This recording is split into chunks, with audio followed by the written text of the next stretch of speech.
Hey guys, it's BenTbeyondrepair. I've been on an absolute tear in solo queue. I have 214 LPs, so at the end of the night, I should be promoting to GM.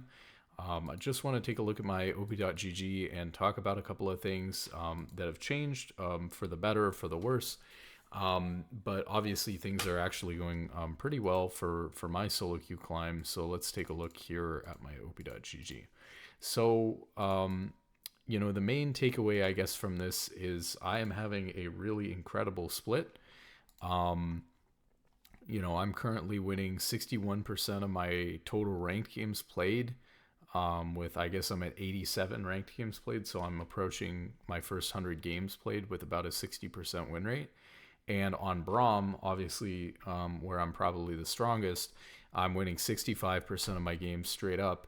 And so, at the beginning of the split, I was thinking about needing to switch actually from playing Braum to playing other champions, because it's so hard to be a Braum one trick. And I feel, as I've talked about before, that I'm very comfortable as a support player playing plenty of other support champions. I just also felt like my best shot at hitting Challenger in the fastest amount of time would just be to one trick Braum until I get there. And then if I get there and I want to expand my champion pool and learn, more of other matchups, then I would do that when I got there. And I've gotten mixed advice on that because I've had some people saying, there aren't really a lot of players that have hit Challenger just playing Braum. And so that might actually be a more difficult task, especially if you're already capable of playing Leona at a decent level in some of these more popular support champions. And it doesn't mean, of course, that I have to stop playing Braum. There's plenty of good matchups I could play Braum in, but I would just need to, pick another champion blind like Leona in the majority of the games that I'm playing, so that I have some other options instead of just doing the same one thing over again. And that makes sense. So I've heard that advice. So I've gone back and forth because sometimes when I'm not as confident in myself or in Braum, or the meta or whatever, or I'm just losing, frankly, in ranked, I tend to blame my champion pool and my decision to continue to one trick Braum instead of continuing to play Braum. And I do that less now, which is one of the reasons why I've had so much success. But you really need to stick with your champion when you reach that peak level and you're starting to struggle. Because I can tell you, even way back when I was in Diamond, there was a period of time where in one season I demoted out of Diamond 5 or whatever back then, to Platinum 7 times. And it was hard to do that back then. You had to lose like a lot more games than you won, at the 5th division to demote to the previous rank. So I had to lose a lot of games for that to happen. Essentially what was happening is I was getting promoted to Diamond, but then struggling really heavily in Diamond. And rather than saying, okay, I'm struggling really heavily in Diamond, I need to figure out what I need to learn, improve, do better, watch other people who are better than me play my champion. Instead of doing any of those things, I just said, Braum isn't that good of a champion to be one-tricking or to be playing all the time. I need to switch up my champion pool. But the worst possible time you could switch up your champion pool is when you're at your peak rank, when you're stuck and you're having your hardest time, because you got to that peak rank with the champion that you're switching off of. And so if you now switch to an even weaker champion for you, even if you think that because of the meta or something like that that's going to help, it is not going to make up for a huge amount of champion mastery and understanding that you have on your main champion. And so it's not really a good idea. Now, if you're trying to play on a team where you need to play multiple champions, or you can't enjoy playing League unless you're playing different stuff, then by all means do whatever suits what you're trying to do. If you're trying to make a team, you probably don't want to be playing one champion. Obviously, I'm a bit old, and so my time for doing that has passed. And even if I was trying to make a team, you'd like a good team, you'd want to be in Challenger first anyways. So, you could, like I'm talking about, you could get to Challenger and then learn and play and showcase some of those other champions that you have in your wheelhouse.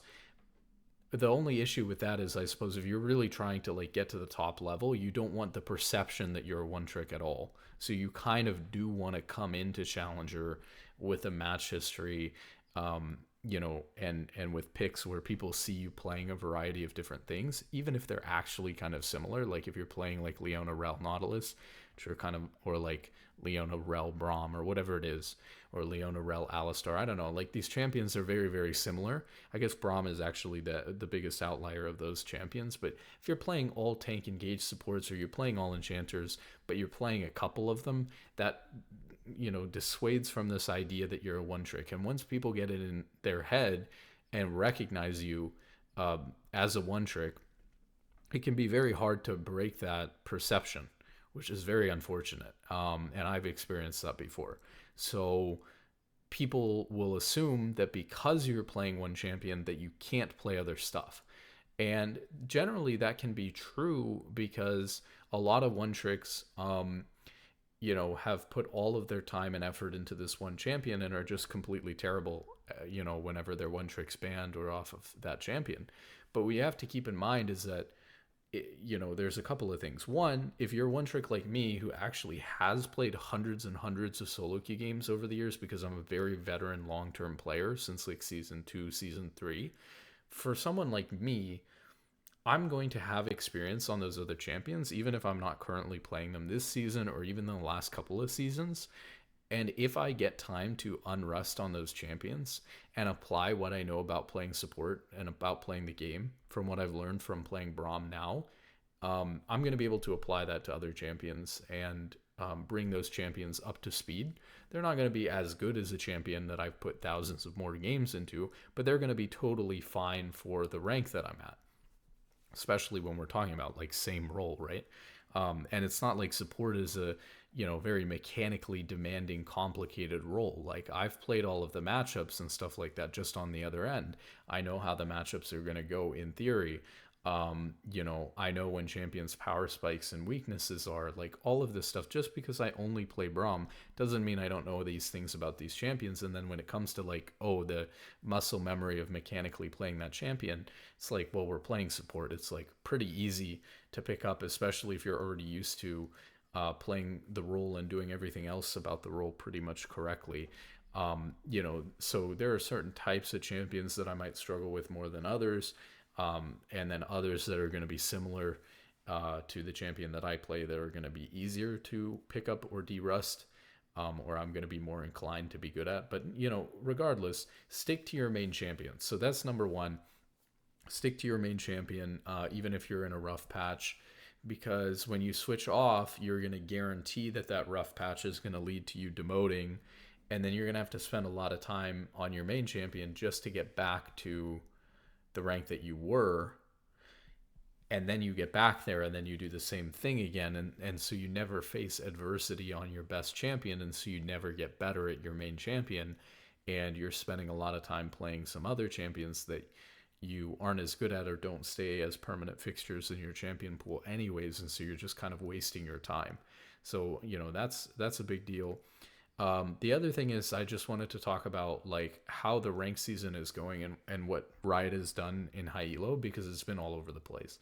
So if you remember, and I complained about this at the start of the split, a lot of people were saying, including myself, that it was super hard to climb in high elo, mostly due to LP gains. But I think that there's actually multiple factors going on here at the same time. And obviously I've done really well despite that. So I think I'm in a really good position to talk about, what's going on here. And it's actually really exciting.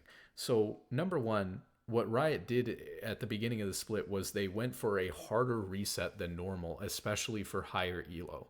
And this has some negative effects and some positive effects. One of the negative effects, like we talked about, is that if you go for a harder reset, it's going to take longer for people to get back to their main rank, even if they deserve to be there and are quite good. And so let's say you were a Challenger 1000 LP player, it might be much more difficult for you to get back, or it just is going to be much more difficult for you to get back to 1000 LP than it was in any other season before, any other split before. And that's going to feel really bad, especially if you will wind up eventually getting back to 1000 LP because you're actually that good of a player, right? That just feels unfair, like a huge time sink. It may even be the case that depending on how much time you have to play the game, like we talked about, it may even be the case that you just don't even have time to do that, right? Like you're not going to get back to where you were. And so that's kind of a big problem. On the other hand, the harder reset allows for something that's really, really healthy, which is it allows for players like myself who have gotten much better at the game, but haven't really gotten the chance, I would say, to climb to challenger in the same way that we are now. That is not to say that like I deserved to climb to challenger before. Obviously, I'm just hitting GM, but I mean, obviously, the numbers suggest that I'm on a really nice path here. But what I mean by this is it's very difficult to climb through the ranks like that standard, compared to getting the opportunity with a harder reset to play with better people. Because if you get to play with and against better people and you are better or you are good, right? Like, let's say I get to play with people who are 1,000 LP challenger last season way more than before. If I can hang with those players, this is something I've thrown around a lot. If I can hang with those players, meaning I'm easily winning 50% of my games with 1,000 LP players, I probably deserve to be moving up to 1,000 LP. It can just be difficult sometimes, and players even say this and recognize this in lower ranks, that sometimes it seems like you have to be kind of a couple of divisions ahead of where you are in order to actually carry yourself out of the rank that you're at. And look, when we're talking about a couple of divisions, right, it's really not that big of a deal. It's kind of whatever. Because there is some variance in your rank where you're going to go up or you're going to go down, a division or two, that sort of thing. So we get that. But in general, I would say the big thing is that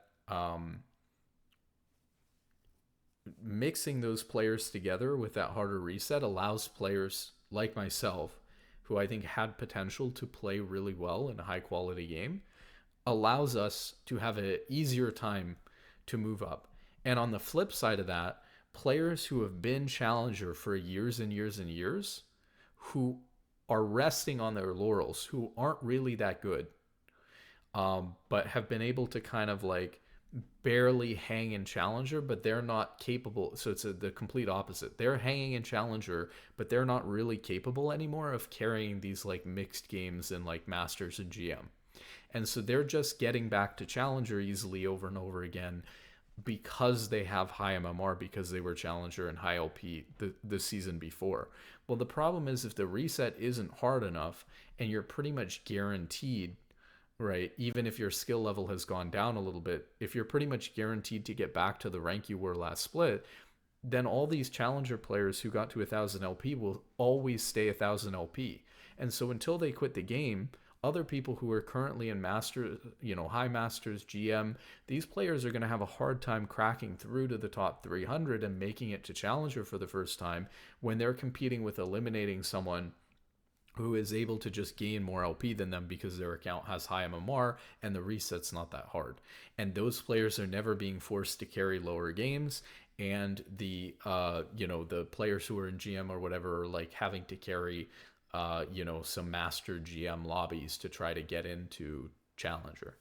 And so, there's just a very slight, I'm not saying that it's not meritocratic, but there's a very slight, too much of an edge for people who were already in challenger and not enough ability for people who are much better than those players in GM to move up.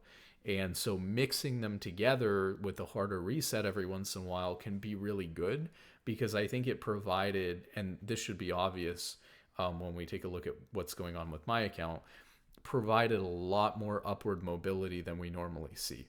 So now let's talk about my account, right? So if we look at my solo queue games, I have a 61% win rate overall. And again, that was including like a lot of games at the start of the split. I was playing on like Leona with a 50% win rate. And so on Braum, I'm doing even better with a 65% win rate overall. And then what's really crazy is, I mean, if you look at like my recent games, In solo queue here, we have a 79% win rate, 15-4 in my last 20, and we can probably go out even further than this. I have a 71% win rate in my last 40 games. So I guess I played two less than that on Braum. So in 38 games on Braum, I have a 71% win rate. And this is, again, playing in like master GM lobbies because my account was master 400 LP for the last two splits in a row. And, you can just see here that I'm playing in like master GM lobbies. In fact, and I know these are my recent games, so obviously these are going to be like the highest MMR ones, but like I'm playing against Vulcan, who's been challenger for years, and is sitting at like 900 LP when I was at 190 LP. I was getting matched to, or actually maybe even lower, 170 LP, and I'm matching into a player with 900 LP. You know, I've played with a lot of good players. I played with Apollo. I played with Tactical. I played with what's the other guy? Apollo, Tactical, some other 80 carry. I forget his name. And then I'm a cutie pie. So I'm playing with a lot of challenger players, a lot of former pros. Oh, Cody Sun was the other guy. And then, playing against Vulcan and stuff like that. So it's been really interesting. And despite all of that, I'm doing extremely well. And honestly, what I think is a little bit concerning for me is if I were to try to make a video saying, okay, here, I got to GM again, here's what I improved, or I got to Challenger, here's what I improved. I don't know that there's a whole lot that I changed about the way that I'm playing the game, to be completely honest with you. Like, there's definitely things that I do really well as a player, for sure. No doubt. Otherwise, I wouldn't be this ranked. There are things that I've learned since last split, probably, but I couldn't really say when we look at how I'm doing, and it's a pretty decent sample size already. I couldn't really tell you like, okay, I know that I improved a lot in this area, and that's why I went from last split stuck gaining only 12 LP, still at 400 LP the whole split with a 53% win rate on 400 games. And now I'm sitting here with less time to play, playing less than 100 games, and I'm winning 65% of my games, 71% of my last 40 on Braum. Something, is just going really, really well for me. And it's a little bit concerning that I can't point to, okay, this is what I really, really, really improved on. I honestly just think it's like, the only things that come to mind are like, I've gotten a little bit better at roaming, but that really only happened in the last 10 games or so. This was like a very new thing that I noticed some big improvement on. My pregame has been really good. And what I mean by pregame is like you'll go through kind of a pregame ritual. It's really simple, dumb stuff like, going to the bathroom, walking upstairs, getting some water. It's just simple, basic stuff to make sure that you're ready to play the game. That's improved. But we're talking about like over a 12% swing, in win rate from last split. It's quite significant. And I really think that the answer is that the harder reset and me having the opportunity to play with and against better players was able to put me into higher quality games where I was able to hang and showcase my ability to play the game. And that's what allowed me to have so much upward mobility this split. And so it'll be interesting to see what happens if I can keep this up, and how it goes. Which I do think that I will be able to do. Like I said, with 200 LP, I am promoting to GM again.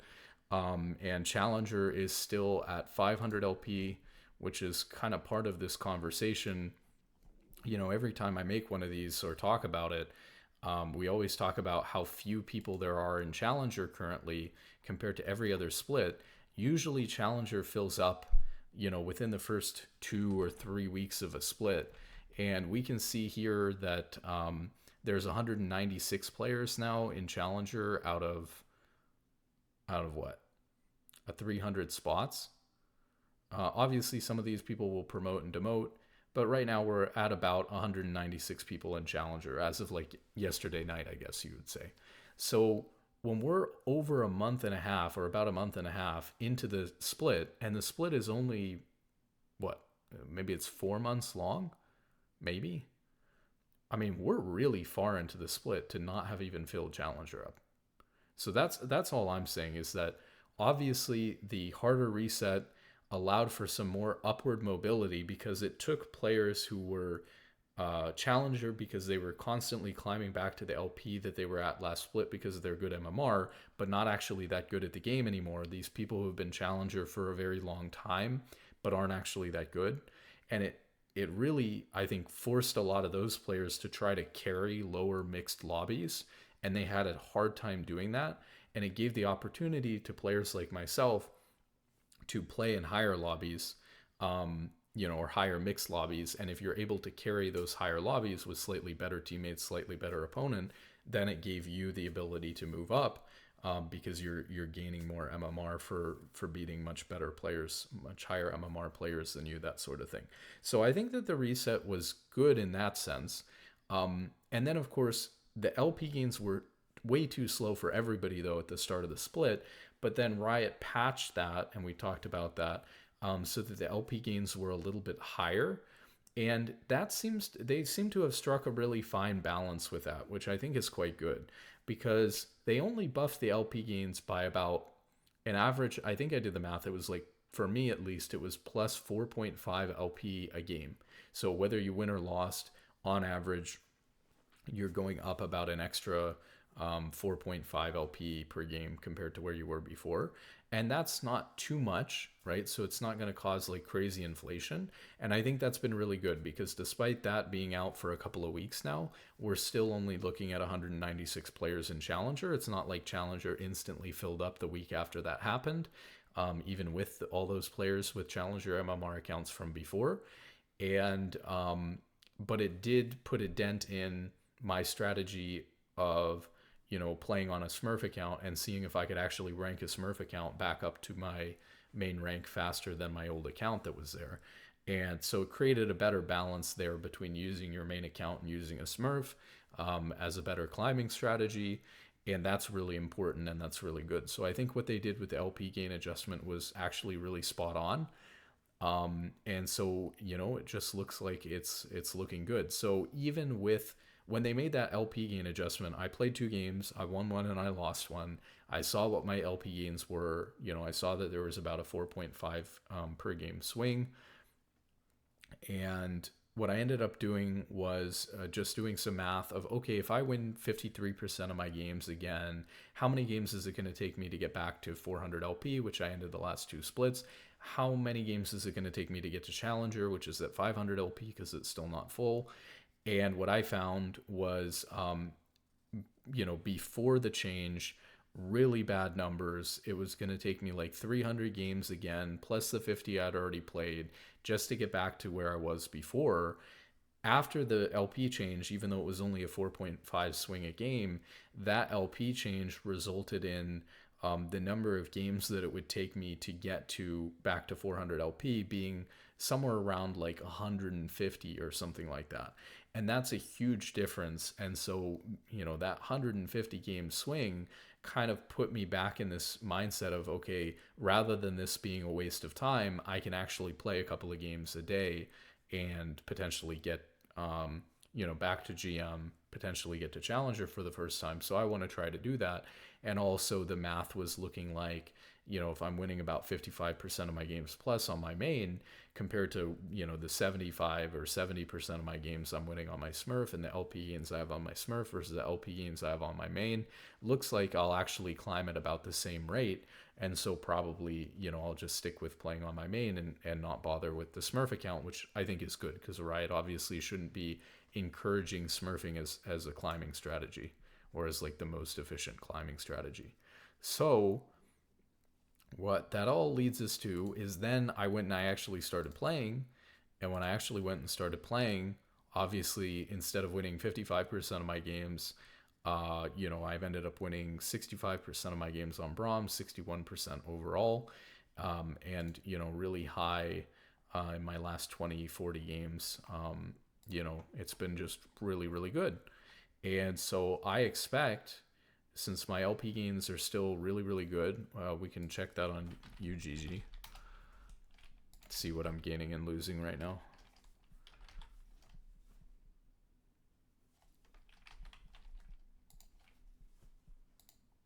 I'm gaining plus 21 minus 18. So that's not crazy, but I mean, for being in, you know, like low GM, it's still pretty decent LP gains for being in GM. So I'm not like getting throttled or anything like that at all. You know, so I think that these LP gains are still pretty good. They're still slightly positive for me. And so I think that even if my win rate starts to slow down or peter off a little bit, is it peter off or teeter off? I have no idea. Anyways, you know, it looks pretty good. So I think even if my win rate goes down a little bit, I probably can gain, you know, we're less than 300 LP away from Challenger. So it's like 286. I mean, I can gain 286 LP no problem because I'm literally smurfing. I'm winning 61% of my games on main. So, you know, it just looks really, really, really good. So we'll see what happens with that. Hopefully I hit Challenger. Okay.